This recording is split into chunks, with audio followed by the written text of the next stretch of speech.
Ladies and gentlemen, ladies and gentlemen, are you ready? Are you ready? Get ready, dog. Get ready.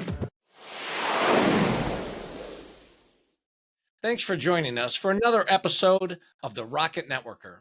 I always like to begin with a silly networking story. Today's story is about referrals and connecting with people 2, 3, or 4 levels out in your personal network. It's also about consistently staying in touch with people in your network. Sometimes referrals lead to business, but if we're intentional, they always lead to lifelong friendships. I'm grateful for every referral that people in my network have made over the past 30 years. They've led to friendships across the United States and around the world. Their stories and success always amaze me. And that's where today's Rocket Networker guest comes in, Jon Nieman.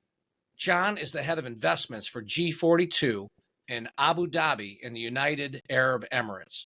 While Jon and I grew up in Toledo, Ohio at different times and attended different high schools and different colleges, we share a common love of Toledo and our Midwest values.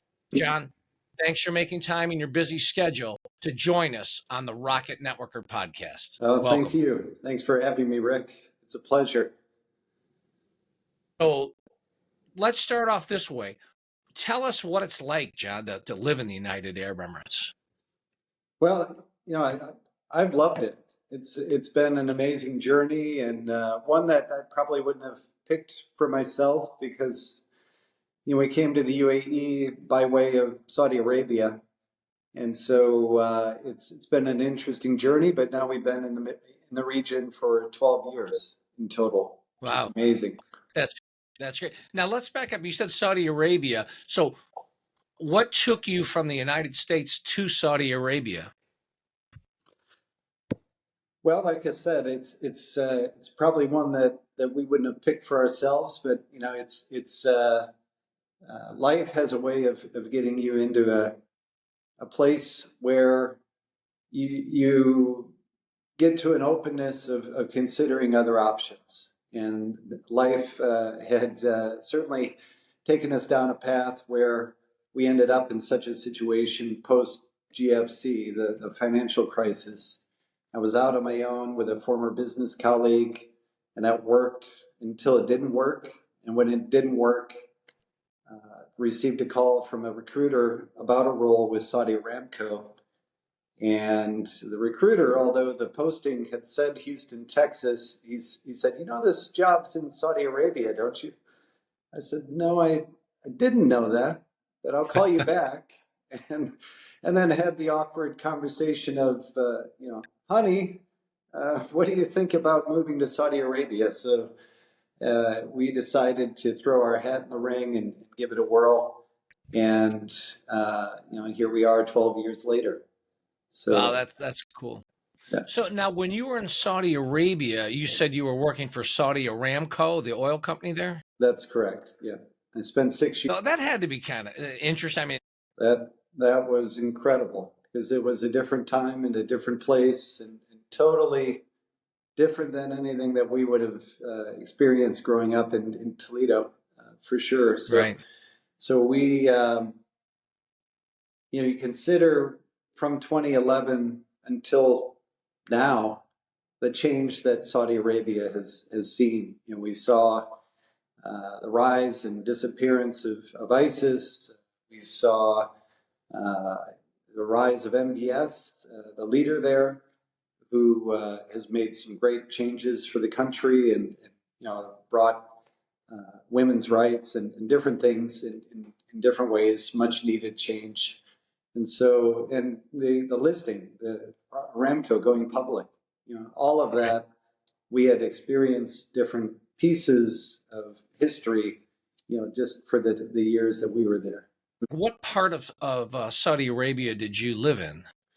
We were in the eastern province, so that's the place was called Dhahran, and that's where they discovered oil for the first time. So Standard Oil of Southern California back in the 1930s had a concession to partner with the Saudis to find oil. They were on their seventh well. Whoever was responsible for that project had received a telegram. There were no emails or phone calls back then. It was a telegram Right. saying to shut it down. And he ignored it. And 2 weeks later, that's when they struck. That's well number 7. Prosperity well is what they call it. And that still accounts for roughly 50% of Saudi's reserves. So I love stories like that just, forget the rules, forget the obstacles, just press in and go for it. And that's when good things happen usually. So you're living in Saudi Arabia and you're learning. I can't even imagine. You're just learning the currency, the way of life. Everything's just different. So and it's hot, right? It's very warm there. Yes. So you're sweating to death. For sure. What type of work were you doing for Saudi Aramco? So I was fortunate to be employee number 3 for Saudi Aramco Ventures. So the launch of their corporate venture strategic investment arm. So we were investing into technologies and startup companies, growth companies that were relevant to the operations of Aramco, which Aramco is, for those that may not know, that is the oil company for Saudi Arabia. So there's only one. There's no competition. So it is the national oil company for Saudi. So that's what I went there for. After a couple of years, was promoted to be head of private equity, and so build out a private equity allocation for their investment management arm. And in that context, started to dabble around with things that were in the gap.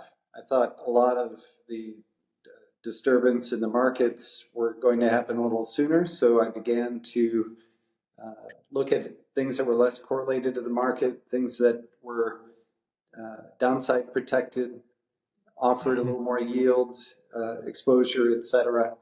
And that led me into things like royalties, data centers, mining, shipping, aircraft leasing, things that not a lot of people do, but we were able to do at Aramco. And it was that little pocket of experience that ADIA, Abu Dhabi Investment Authority, had interest in. So I joined ADIA in 2018. That's how we shifted from Saudi. So when you're at Saudi, you originally went over to be part of kind of almost like a venture capital or an small, startup type thing, technology related exploration. And then you migrated more into private equity there, investing in larger investments. Is that the concept? Well, actually, most of my career is in private equity, more broadly. Started in, and you'll appreciate this. When you grow up in Toledo, you just want to move out of Toledo, largely, and so you don't appreciate what's there.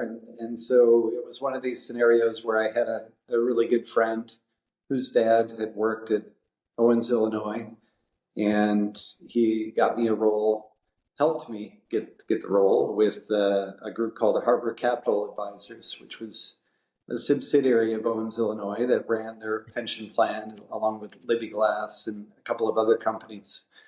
Right. They gave the new guy, me, the opportunity to look after the illiquid portfolio that they weren't interested in anymore. It was a portfolio of buyout funds, private equity funds, venture capital funds, et cetera, that were built in the 80s. So this portfolio was assembled in the 1980s, and I inherited it in 1994. So that was my first exposure into institutional investments in private equity across the board, and fell in love with it. So that's been the bulk of my career. It's just there's been oscillation, let's say, and discovery along the way throughout. And so just dabbling on which side of the fence, which side of the table do I best belong, and found myself at State of Michigan Retirement Systems, and then at State Street Bank in Boston, before launching out on my own, which is what led to ultimately struggling enough to where moving to Saudi was an attractive option. So Whether you grew up in Toledo or anywhere in the world, it's funny how life just takes its course. yeah, We end up in places we didn't intend to end up, and we learn things we didn't intend to learn. yes, yeah, for sure, absolutely. So now you go from a very cool job in Saudi Arabia, learning a cool country, trying to learn a new way. Now you move over to the United Arab Emirates. Now, did you move right away into Abu Dhabi, or did you move into any other part of the UAE? No, we moved to Abu Dhabi. 'Cause Abu Dhabi is really the epicenter of the source of wealth for the UAE.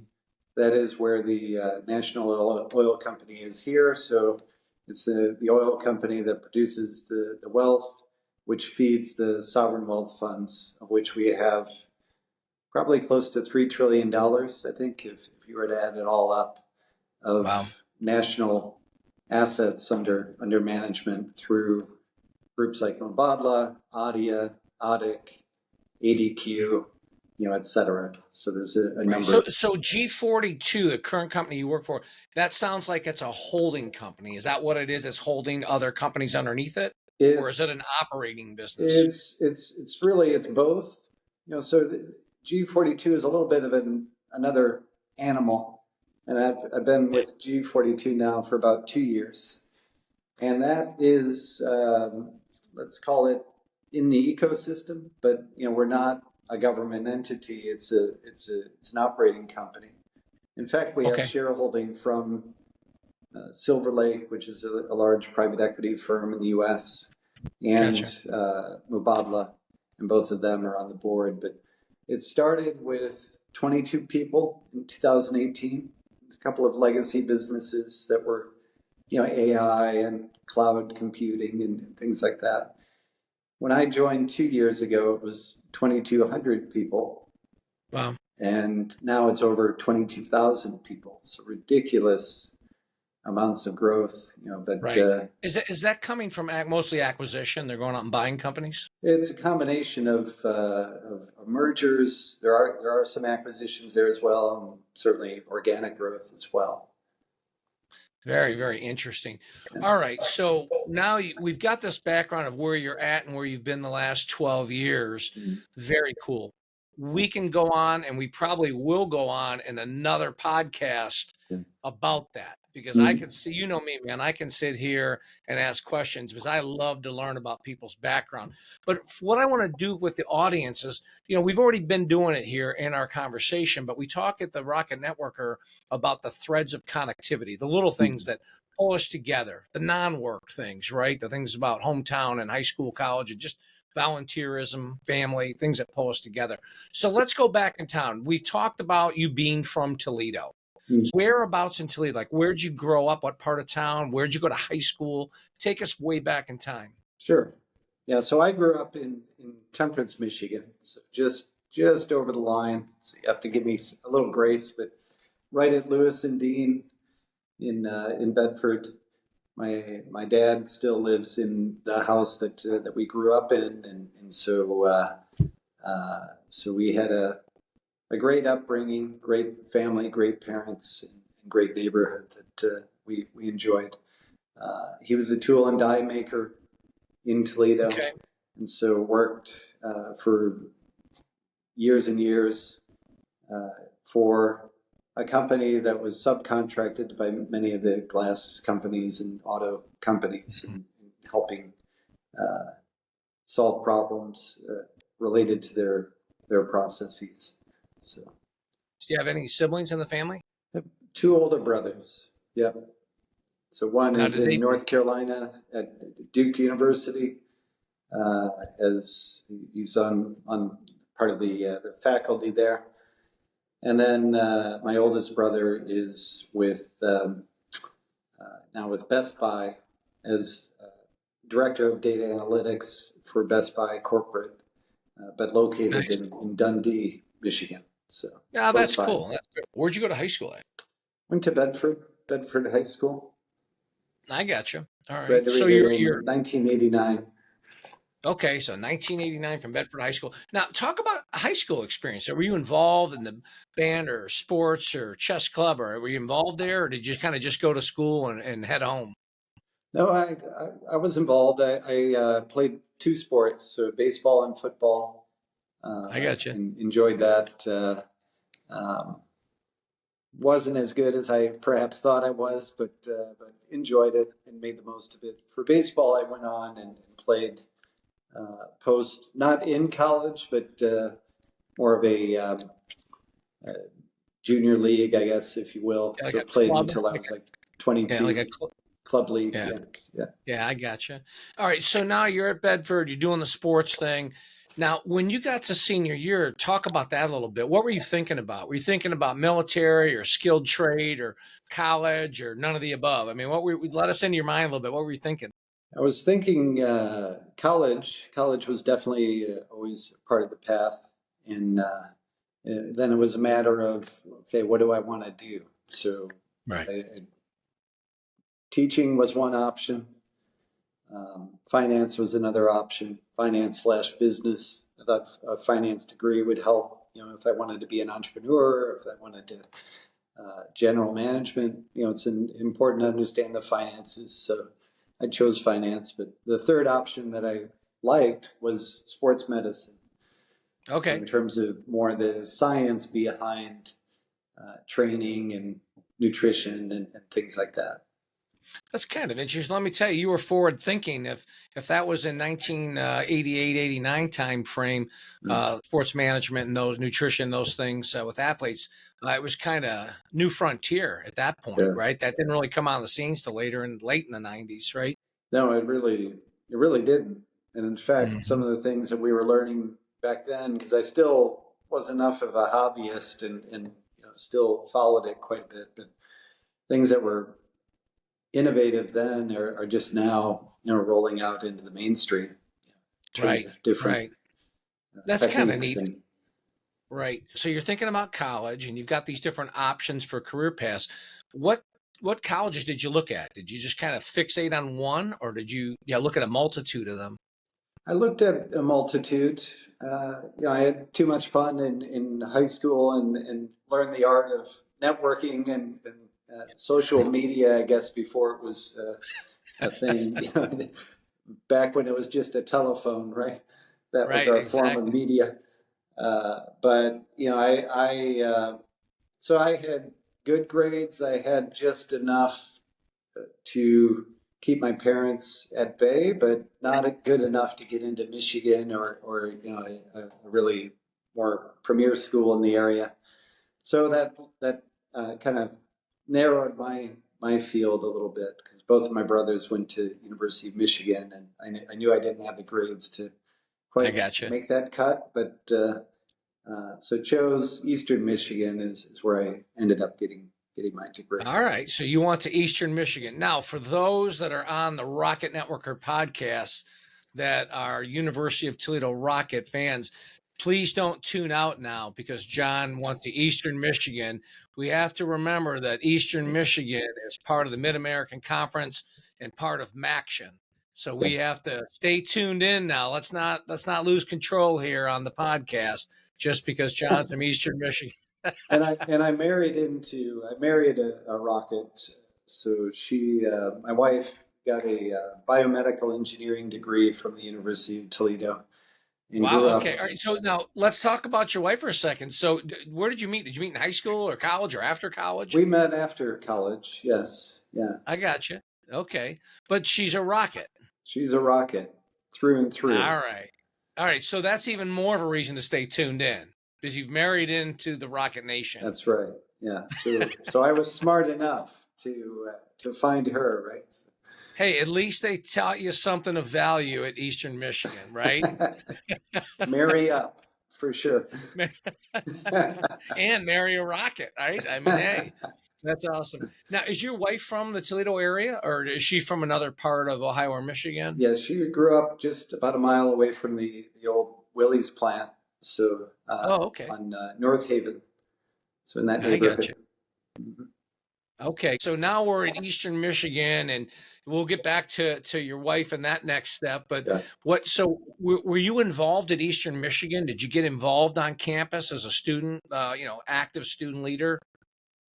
There, I was really less involved. I was more focused on um, in terms of social clubs and things like that. I wasn't as involved. I took some languages as part of the curriculum. I took kind of minored and dabbled with still trying to feed into the sports medicine angle, and so I ended up being full enough. I think with just and that's when I really tried to make more of an effort, concerning grades and I did a decent job with it, but good enough to get things going and get. I understand. Yeah. I was not a stellar student myself, but I guess you and I share another common bond that we're both tenacious and we're going to find a way to adapt and overcome. And it sounds That's like we right. did that together in college, right? Yep, for sure, for sure. All right. So when you first got to Eastern, were you going down the path of that kind of sports medicine, sports management right away? Or like what college did you go into within Eastern Michigan? What was the focus? I remember my roommate, who was a friend of mine as well from high school. He was a little more proactive, I guess, in the sake of wanting to go and meet with the guidance counselor. There was a career counselor there on campus, and at that point, they had back. For those of you that remember phone books, a phone book thick type of booklet that you could read through and kind of scan through in terms of jobs and different career paths and what a particular degree might afford you in terms of career options and probability of getting hired and the average pay and things like that. So through that, I quickly dismissed education as a career path. Nothing against the educators. I was passionate enough about it to consider it, but I didn't see that as a good career path for me, and it also caused me to shrink back a little bit from the sports medicine piece because my Right. thinking was, okay, if I get the finance degree, I can always start a gym or a sports medicine practice or business, or I can always find some avenue and some opportunity to teach people if I launch into a career and end up being successful enough to where people want to hear what I have to say. So that was Right. my thinking in terms of picking. Then that took me down the business school route. So that's the school in which I got my degree. That's neat. It's the reason why I love exploring these threads, these little things, because in business, John, you know as well as I do, all day long, everybody wants to give you their elevator pitch. They Yeah. want to talk about business and shop and how they're going to save you $1 billion or make you $1 billion. That's the dialogue. And look, that's a necessary part of life. That's how we make money. It's how we live. Mm. But that's not where our relationships come from. Right. Our That's right. relationships come from those little threads like you just described. Like I did not know that were really interested in that sports medicine path, and I didn't know that side of your story. In looking back, I was pretty pragmatic about it in terms of picking, because I had enough confidence, I guess, that I could always choose if the degree I saw as important, but yet it's more important to have a degree that's applicable for you as an individual and that fits the path that you feel most drawn to. And for me, that Right. was finance and business more broadly. And so, Right. um, and like I said, I was enough of a hobbyist, avid. I would exercise 6 days a week, and we still are. My wife and I, both Right. very active, and but anyway, I knew that was always an option, maybe not in the traditional degree perspective, but nonetheless. So I think once I we've been that way. Both my wife and I are both wired that way. That we're pretty good about just once we make a decision, living with that decision and kind of not second guessing it, not having remorse. It's not that we don't sometimes, but by and large, we're able to just move forward and not really look back so much. But Right. It's good insight for the audience because life is nothing but a sequence of choices, mhm. right? We make a decision, we go down a path, and sometimes that's a good path, and sometimes it's not. You can't go backward up that path. You just have to come to the fork in the road, and maybe sometimes put a fork in the road and Yeah. and make a new choice, and that's okay. That's a little thing that we call life, Yes, right? It's just living exactly, life. So exactly. it's all about choices, and it's okay to make a bad one. You Yes. just got to really quickly recognize it and then make a good one. Yeah. Well, I will. Easy. I'll add this in just as when I did get my first job out of school, like I said at Harvard, I happened across my HR file. I don't know how I got it. I don't know why, but I saw what the CEO had written in notes on my resume, what limited resume there, maybe the third of a Right. page or whatever it was. But he wrote, not a University of Toledo grad, offer X instead of Y. And somehow, I was able to see both numbers, and I think I was making like $23,000, right out of school, so a pittance, especially in today's age. But I would have been making 24,500 had I graduated from Toledo. So for what it's worth, there Right. was a premium applied to the Toledo grads. So there's a lesson learned for those that have children looking to go to college. If you go to the University of Toledo, you'll get a premium wage when you graduate. That's an infomercial, I think, that we just did there. That's great. Well, I love that. Those are the trivial pursuit things about life that folks didn't probably know about you. I didn't know that. And that's a great, funny story. So let me go forward in life. You're 100 years old, and we're looking back on your life. What's your legacy? Yeah. No, that's a wonderful question. I love that, and I think it comes down to the heart of what we're talking about here. Really, it's the people. It's the network. And I was fortunate enough to uh, be stimulated towards that both personally and professionally.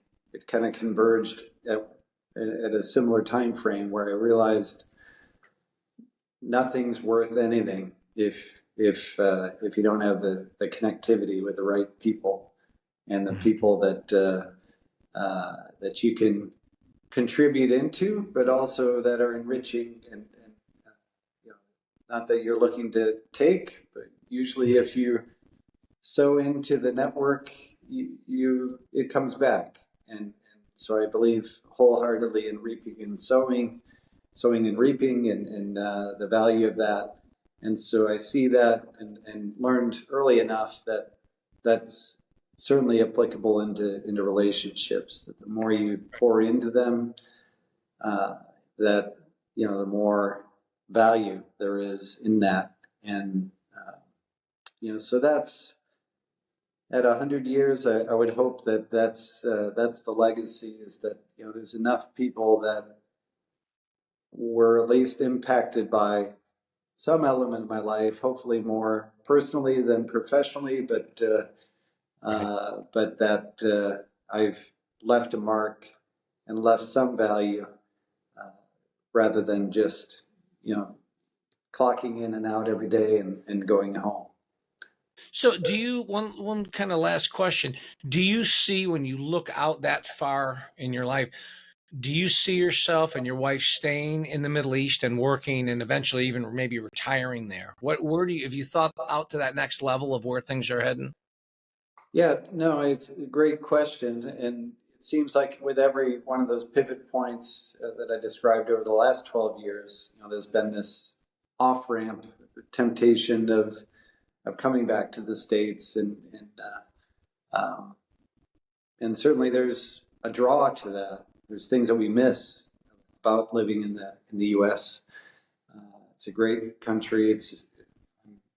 We're blessed, but we've enjoyed our time here. We see the value that we've been able to add, and we are able to have global connectivity right here in our backyard, and every week in our home we host a gathering of people that are from all over the world, and we love that, and we enjoy that. It's a melting pot. It really is. It is a melting pot, and it's more and more the world is coming here, for whatever reasons. But so we have decided, at least in the intermediate term, to stay.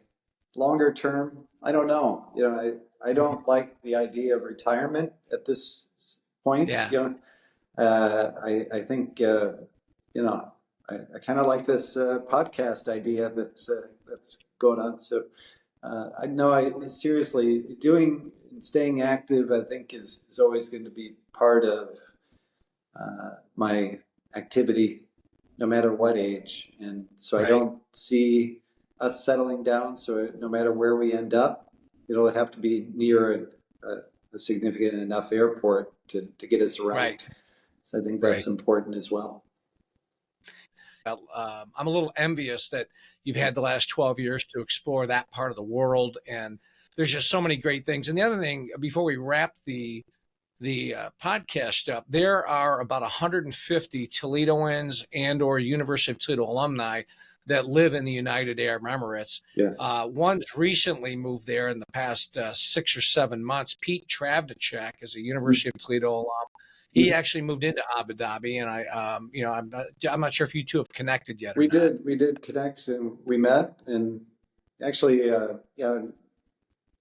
met a number of Toledo alum, throughout my 12 years here in the region, both in Saudi and in the UAE. So it's interesting. And then coming up soon here, I think in July or August, we have a young professional who's in the banking business here with Fifth Third Bank, Sean Harold. And Sean is a reservist in the Army.